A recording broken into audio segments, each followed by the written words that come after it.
funny, isn't it? You know, when you've pictured something and you've imagined how something's going to be, well, it never turns out like that, does it? I mean, for weeks, I've pictured myself sitting here, drinking wine by the sea, and I knew exactly how I was going to feel. Now I'm here, it doesn't feel a bit like that. I don't feel at all lovely and serene. I feel pretty daft, actually. And awfully old. Hello and welcome to Bench Movie Club. My name's Ben. I'm Charlie, and with us today we've got a special guest, Mummy. Hello, Mummy. It's our mother. That's hello, Mum. Hello. In this episode we're talking about Shirley Valentine from 1989. Starring Pauline Collins, who was known for Upstairs, Downstairs, really, wasn't it? Yeah. Quartet, Albert. Yeah, but that's what her main... That's what Yeah, she was mainly yeah. known for. She was in Upstairs, Downstairs, wasn't she? Yeah. The maid. Yeah. And she married her real life husband, who was in that, wasn't she? Didn't Yeah. she? A real life husband was in it. Yeah, that's right. She was Oscar nominated for this. Yes, she was. Yeah, Shirley yeah, Valentine, yeah. And she lost out to Jessica Tandy for Driving Miss Daisy. Also starring Tom Conti from Derailed, Paddington 2, Saving Grace. And Oppenheimer he was in recently, and also he was in Friends. He was Emily's dad, wasn't he? Oh, of course, yeah. Yeah, that's right, yeah. And Jennifer Saunders was And Merry was his Christmas, wife. Mr. Lawrence. I remember, Yeah. that's it. Julia McKenzie, she was mostly known for Fresh Fields and French Fields. She's also in Notes on a Scandal and Gangster Granny. She plays the granny in Gangster Granny.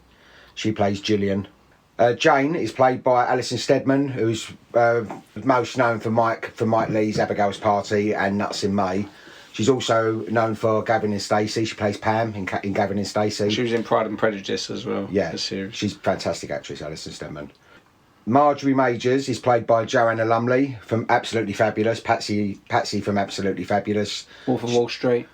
And Wolf the of old Wall Street, Avengers. yes. She was also really well known for the Avengers and the New Avengers and Sapphire and Steel. That's what she was sort of known for in the 70s, wasn't it? Well, in this film, she only done one day's filming. That's right, yeah. All of her scenes.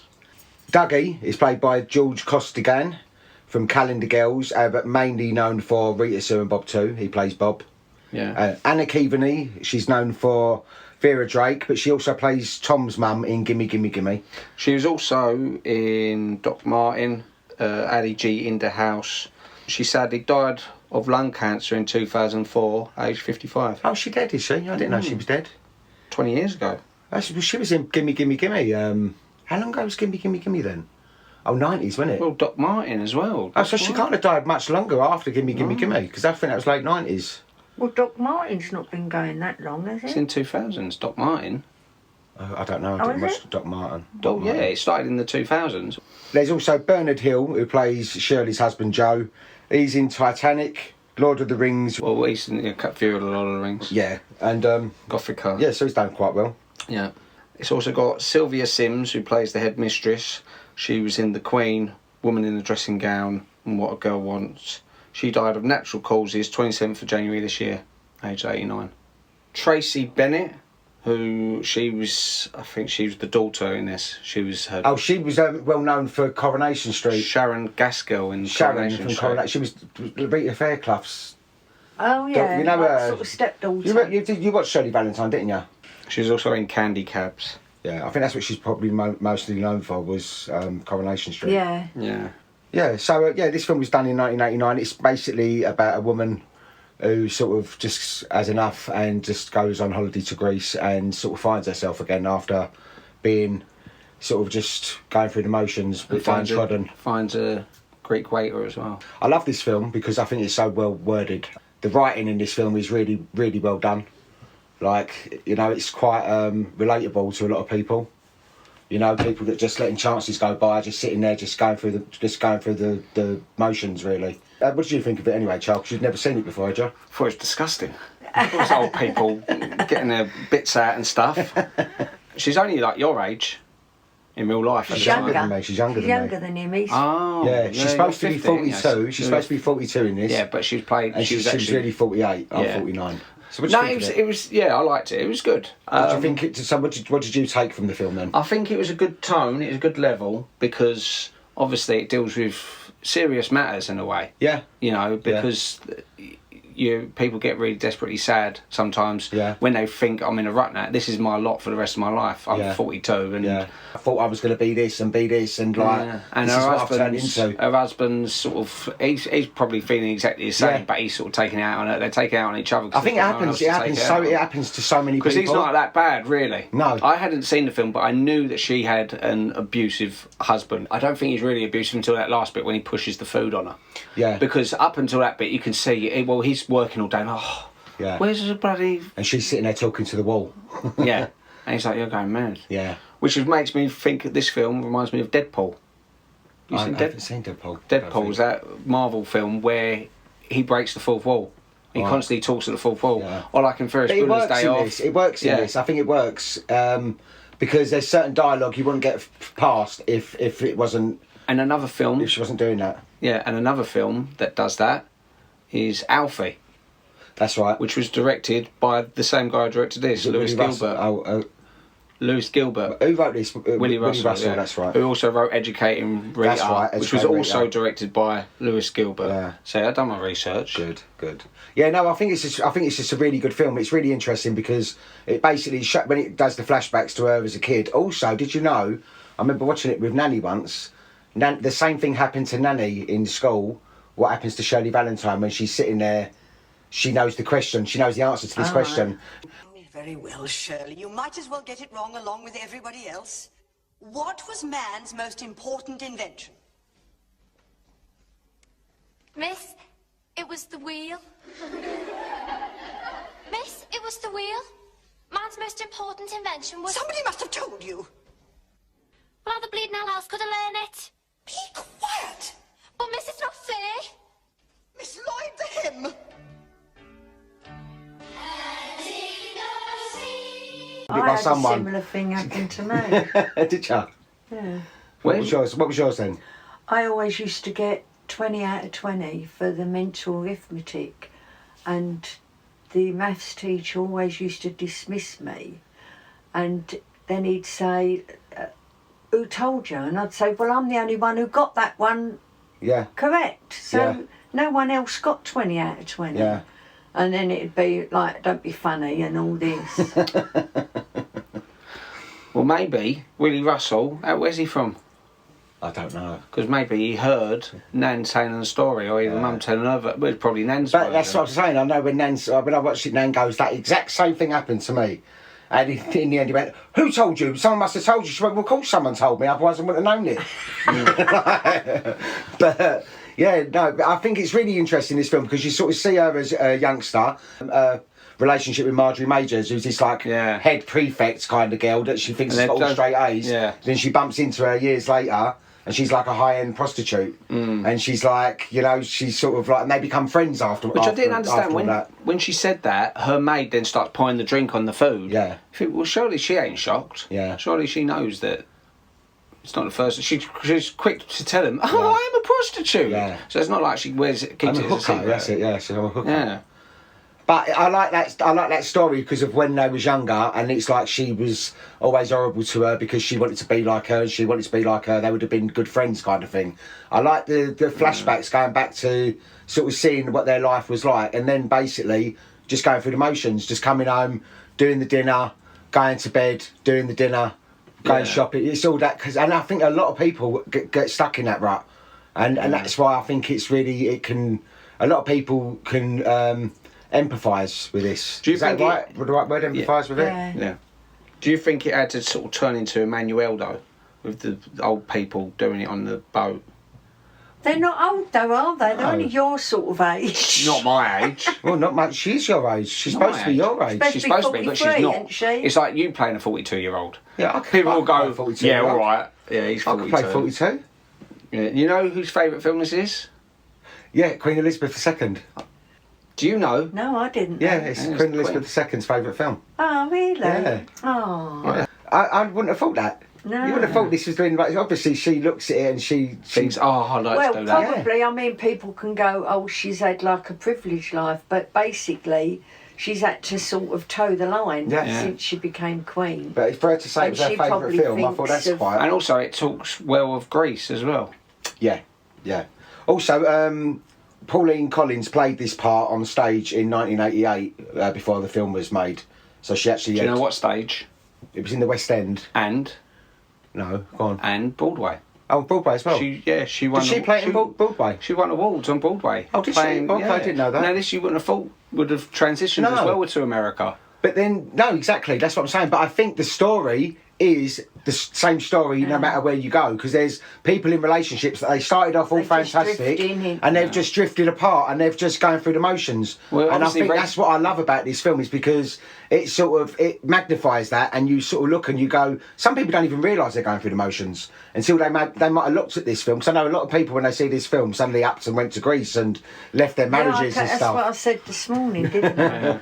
But because I think it opens something in someone that people looked and thought, There is another. I can There's see another option. I don't have to do. I don't have to, like, this isn't the person I thought I was. Like she says, what happened to Shirley Valentine? It's like, what happened to that girl? She's turned into this Shirley Bradshaw. She's got lost along the way. She was this Rebel. person, this rebel, and she had fun and she liked to enjoy herself. She goes, She but told now, the teacher to up yours. yeah, and walk off and she's stuff. now like turned into this just Down shell of trodden. herself. Yeah. And I think And when that's- she meets Marjorie Majors and then she's sitting on the bus, she goes, somewhere along the line, Shirley Valentine turned into this, and she goes, I don't know where she got lost along the way. I think it's really well written. I think it's a really good film because of that reason. Yeah, and it obviously resonates with all around the world because that's why it was so well revered in America. It done well in America. Yeah. And I think they only changed one part of it. They changed one little part of Shirley Valentine for Which America. is what? When she says about, where the jacuzzi... Oh, they say the brand. Yeah. Yeah, the brand of the jacuzzi. No, I can't remember what it was. What the brand was. So, let me have some facts. Yeah, I know that. I'll take it from here. Go on. Saying, so originally, the woman she says to her, where do you think your jacuzzi came from? And she says, like, DFS or something like that. Yeah. And in America, for the American edit, they got her to say Sears. Oh, right. Just so it resonated Which with America. Sears Was their big, Selfridges, wasn't their it? big. Oh, was it? Yeah, I didn't know they're Sears was the Selfridges. parent of Selfridges, I think. Okay. Also, for this role, Cher was the top choice. Have you got that written That's down the as well? last fact I had on here. Let me say. Go on then. Go on Start then. again, and because you've got a lot more than me. Go on. Right. Ben, did you know? Right, No, Charlie, tell me. Try and guess who the studio's top choice was for the role. I can't think, Charlie. You best tell me. Cher. Cher, really? Yeah. Right. No. And Tracy Ullman was also considered. Yeah. And you know who else? Go on. Harvey Feinstein. Yeah, but no, not to play Shirley Valentine. He was going to play Shirley Valentine. It was going to be like a quirky sort of. Is he the one from Talksong Trilogy? Yeah, you're supposed to believe with that. Hello, Mr. Simpson kind of He voice. was He's gonna- that, he was that gonna- husky voice. Yeah. He was going to go in drag. And he was going to play a woman. He was going to play Shirley Valentine. Oh, was he? He was going to be Shirley okay. Valentine. So he's talking to the screen. Hey, well. Well, he does that in Talksong Trilogy. He talks to the camera a lot of the This time. inspired Talksong. This was one of the okay. inspirations for it because he loved Yeah, but I Shirley think Valentine. Talksong Trilogy was before this. I'm sure that was earlier than '89. Yeah, but no, not the film version. Oh, right, okay. So it was this sort of, he thought that's how you'd make the film. You've got to be sort of, rather than, because loads of the time you have plays would have people talking to the audience, and how they would transition it in film, they'd say, well, have them talk to the fourth wall, and some people thought that was lazy, so they'd rewrite it so they got talking to someone rather than talking to the audience. I think there's only certain dialogue you can get away with talking to breaking the fourth wall. And that's why with this film and Talksong Trilogy, there's certain bits you have to have that, because there's no other way of getting that dialogue in the film. You know, 'cause it's sort of talking from your inner self, that you're just basically talking to yourself. So that's like, you can sort of say that's what it is, really. That's what you're doing. Because they're talking like to when the I'm wall. at home. Yeah. Mum, what's this you're watching? She just sits there, ignores you. This was nominated for 2 Academy Awards, Best Actress and Best Song. I like the song at the beginning as well. I think the song's quite good. He was just talking about the song. What's it called? The Girl That Used to Be Me. By who sings it? I've got it written down if you don't know. Yeah, she's well known. Yeah, I what's the think other? she sings "Come to Me, Baby," Patty Bell or something. Yeah, I think it's that Patty. But it's really good. It's Patty lovely. Bell. It's nice. It's got nice lyrics in No, it. Patty Alton. Patty Alton. Patty Alton. And yeah, this was Oscar nominated. The Girl Who Used to Be Me. It lost out to Under the Sea from The Little Mermaid, which is fair enough. But when you think about it, this song, when I was listening, I heard it today in the film, and I thought it matches the credits. So we listened to it on the way here, and I was like, it never gets played on the radio. No. And yet it was an Oscar nominated song 30 years ago. You'd think, well, it's weird how some things just don't last. Yeah, because a lot of songs, soundtracks like Officer and a Gentleman and like Titanic, all these Top Gun. There's played all the time. Bodyguard. There's always Dirty Dancing. You know, there's always like the main song that's always played all the time. What are you laughing at? Nothing. All right. This was filmed in Agios Ioannis. It's pronounced Mykonos. Beach in Mykonos. All right. I've been there. Right. So what's it like there? Lovely. Is it like what it looks like? Did you know it was where Shirley Valentine was filmed when you went there? It was only when I saw it this morning. Oh, okay. And I went, I've been there. And it's exactly the same. Yeah. So that was this year I was there. Is it expensive there? I've heard Mykonos is quite pricey. No. It's quite London's pricey. Mykonos is supposed to be quite a gay place, isn't it? I think, like like it? Gran Canaria. Probably not. I didn't all notice of it. Not there. We only went that part. Yeah. But it was lovely. Yeah. Really nice. It looked lovely in the pictures. And it looks exactly the same. Hadn't changed from when 80 1989 until like so. Them places don't need to though. They don't need to change. No. They basically Yeah, get But the you'd look of them. think it would have. Modernised. Yeah, it's lovely. It's nice. You're 'cause pleased. It's caught in a little time capsule. I like But it when they're like there that. are some places which fall by the wayside, even though they're like, say, like places in Japan where it would be all nicely like the roofs, like in Kyoto, and yet where eventually they've fallen into commercialism. They've got Starbucks there and stuff like that, and everything's getting replaced with glass windows, like full fronts, and you think you're losing what makes you individual. So even though this place looks like it now, it doesn't mean that in 10 years' time, when like someone comes along with... Well, I think it's done the test of time. It's this is like 40, 50 years old. Yeah. But you've got to also remember, Greece is a country that's always been in debt, and no big businesses really want to get involved with Greece because there always the bailouts and stuff. It's not a successful country. But then that's quite good then in respect of it staying the same. Yeah, it's lucky for that. But then you get. But it doesn't need to change, does it? I like. It's lovely. It's just nice. Really lovely. Keep it as it is. I think that was my favourite island. How long was you there for? Is it? Oh, just a day. Was it a cruise you was doing over there? Wasn't it? Yeah. Was there any Greek waiters trying to help me out? No, not really. Yeah, he was good in it, Tom Conti. Yeah. I think that all the cast is good. I like her neighbour, Julia McKenzie, like the neighbour that she suddenly then she goes. Yeah, I wish I had your important. bravery. She's actually really important to it. But she sort of sees herself through her eyes. Yeah. She got her snobby neighbour who's a vegan as well, which I thought, that's vegans. I didn't know vegans were 1989. Yeah. She goes out with vegans. Are vegan. Yeah, the dogs are vegan and she feeds it the meat. Yeah. But then it's also friend Jane. They're all important characters. They're all sort of important to her changing in their storyline. Like friend Jane, who hates men, and then she goes off with the waiter and she just disappears, and then she's left on her own in Greece. Yeah. She's thinking it's going to be... I've done that. When I've gone on holiday and I've sat there thinking, I can imagine I'm going to be sitting up... No. I'll be sitting there on the beach and I'm going to be feeling this certain way. Yeah. And I sit there and I think, I'm not feeling this way. No. I don't feel this way that I expected to feel. I think it was good. By sitting this beach, like as she says in the film, she goes, I actually feel quite stupid, really. I had this vision of myself sitting by the sea with a glass of wine and like looking at the sun going down. She goes, I'm doing it. She goes, and I just feel like a bit stupid, really. Like it's not what I expected it to be. I don't know. I think we all build stuff up to be something that it's not. Yeah, I think so. I think and that's what I took from it. Oh, sorry, Charles, go on. You've been talking non-stop for 5 minutes. I'm going to forget what I'm going to say. Go on. Yeah, with that, I think that's a good reflection of good writing. Because as a writer, you can hear sometimes it's like soap opera writing. Yeah. Or, say if it was Emmerdale, Coronation Street, something like that. You'd have them, they're on the beach and they go, this is the life, this is brilliant, this is exactly what you want. Whereas she says it was more through experience. The guy who's written it, it's obviously had that experience of going somewhere, building something up in your mind, getting it, and like, this is it. Yeah. It's like Oscar Wilde said, the two biggest tragedies in life is getting what you want.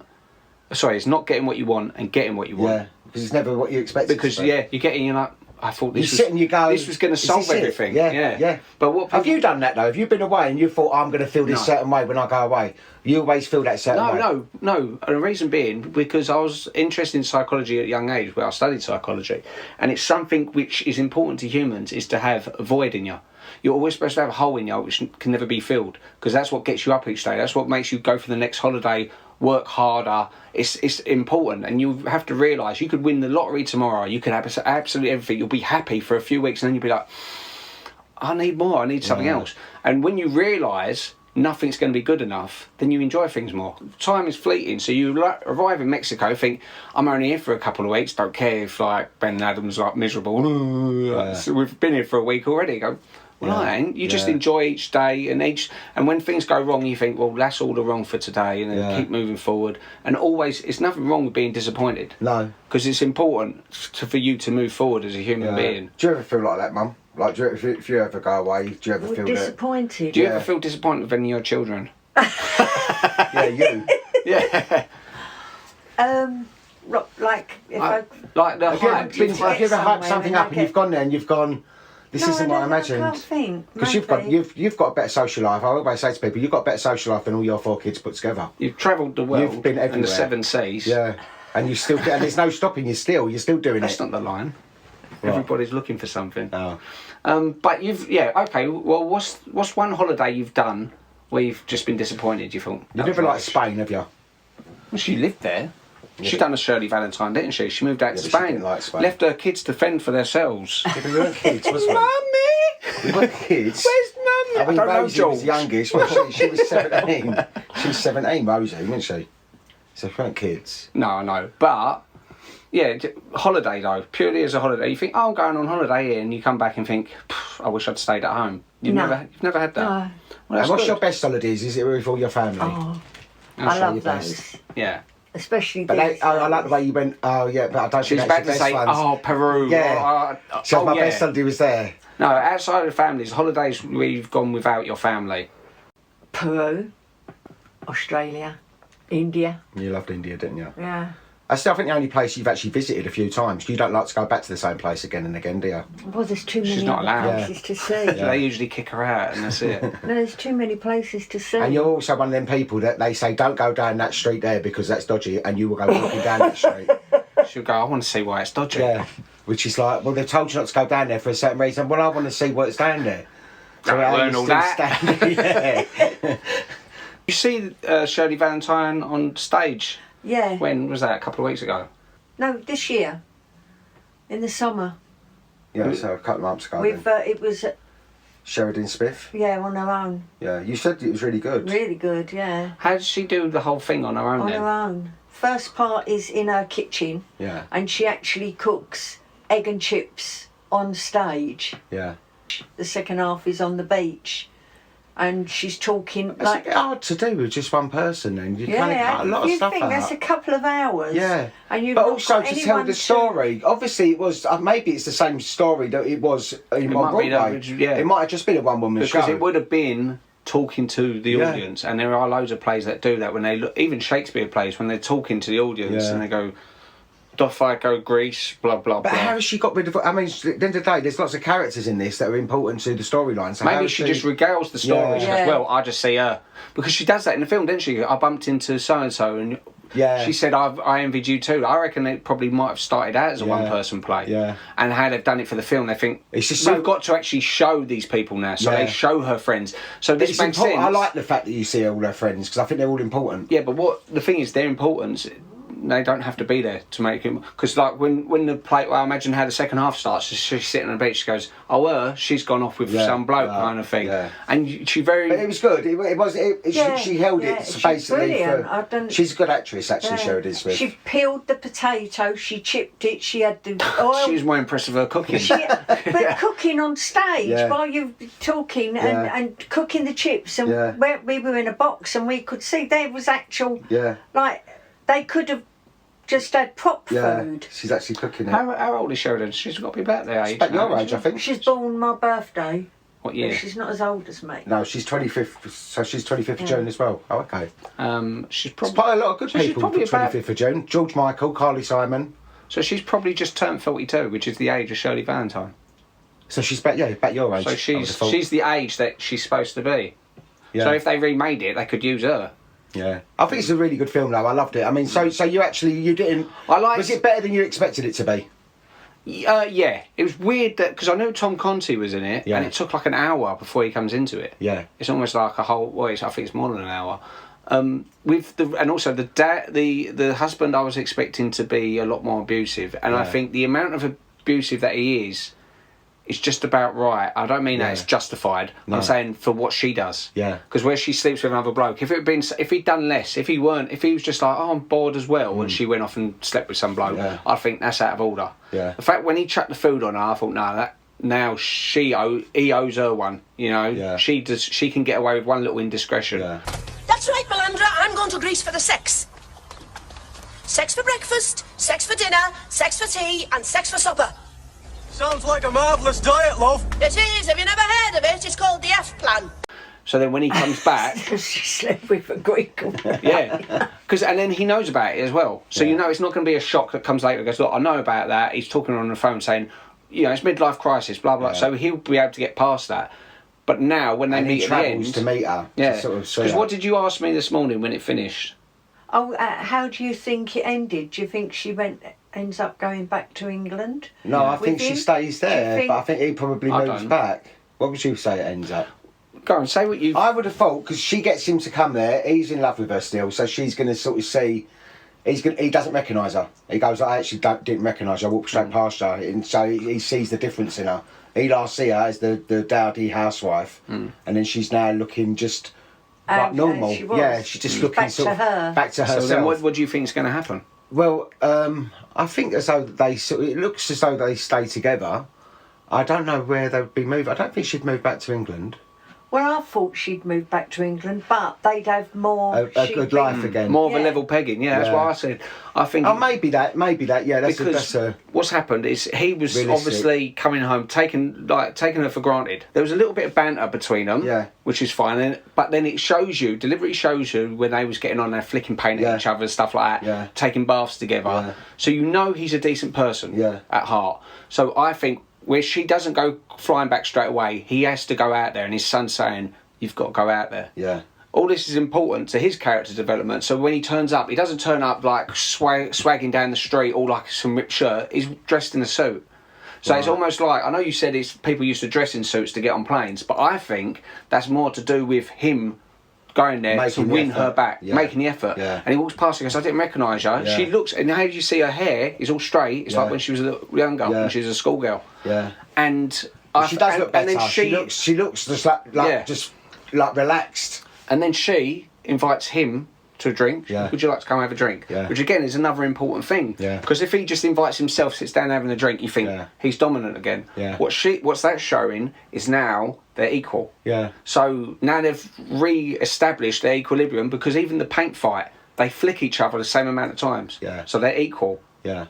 It's only when he becomes more dominant, she gets downtrodden, and she's not happy with that. Now, with all this... But they've found each other. So that's why I think they're going to be out... He's got a suitcase, so he's there for a while. Yeah. They'll be out there for a week or two.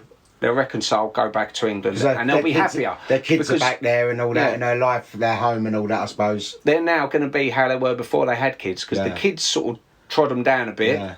And they lost who they was as a relationship, which a lot of people do. When they have kids, they become the parent and they forget who they were as a couple, and that happens all the time.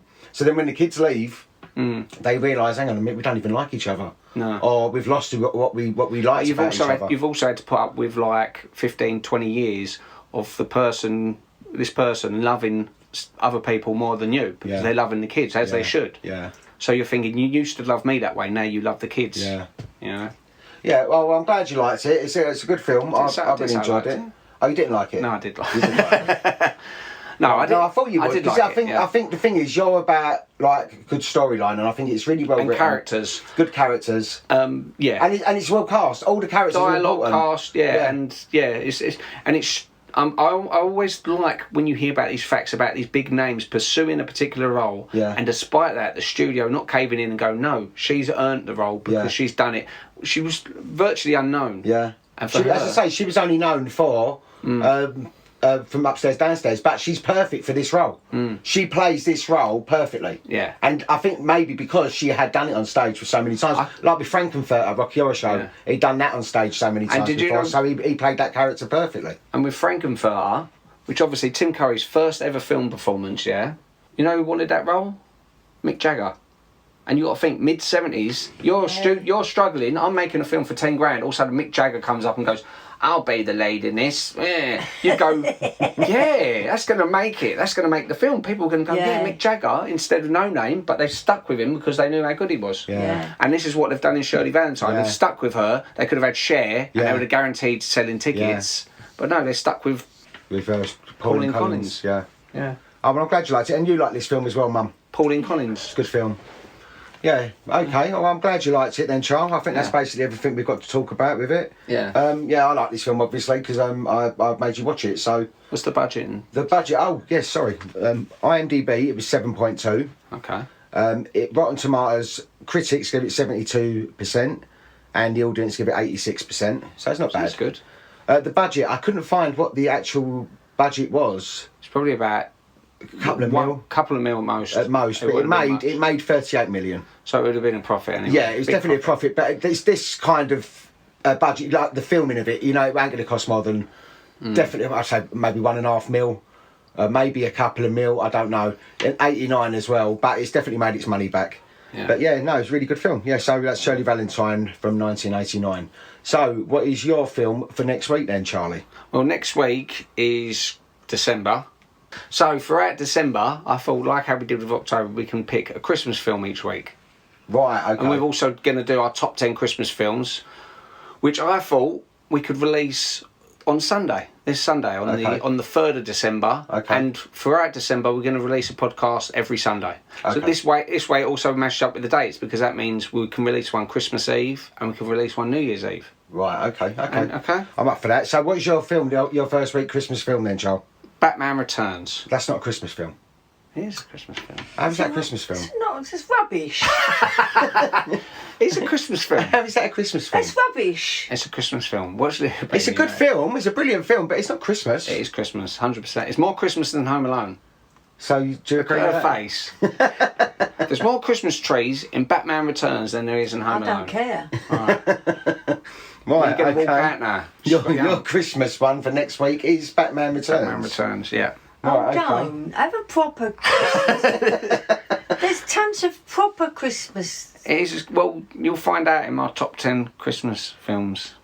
Oh, can you imagine what his top 10 is going to be like? Cancel it. Cut. Right, okay. Anyway, okay, well, thanks for listening, and we will see you next week.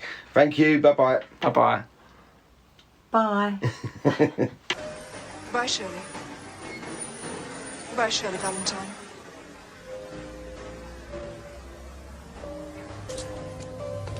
Goodbye, Shirley Valentine. What's happened to her? What happened to Shirley Valentine?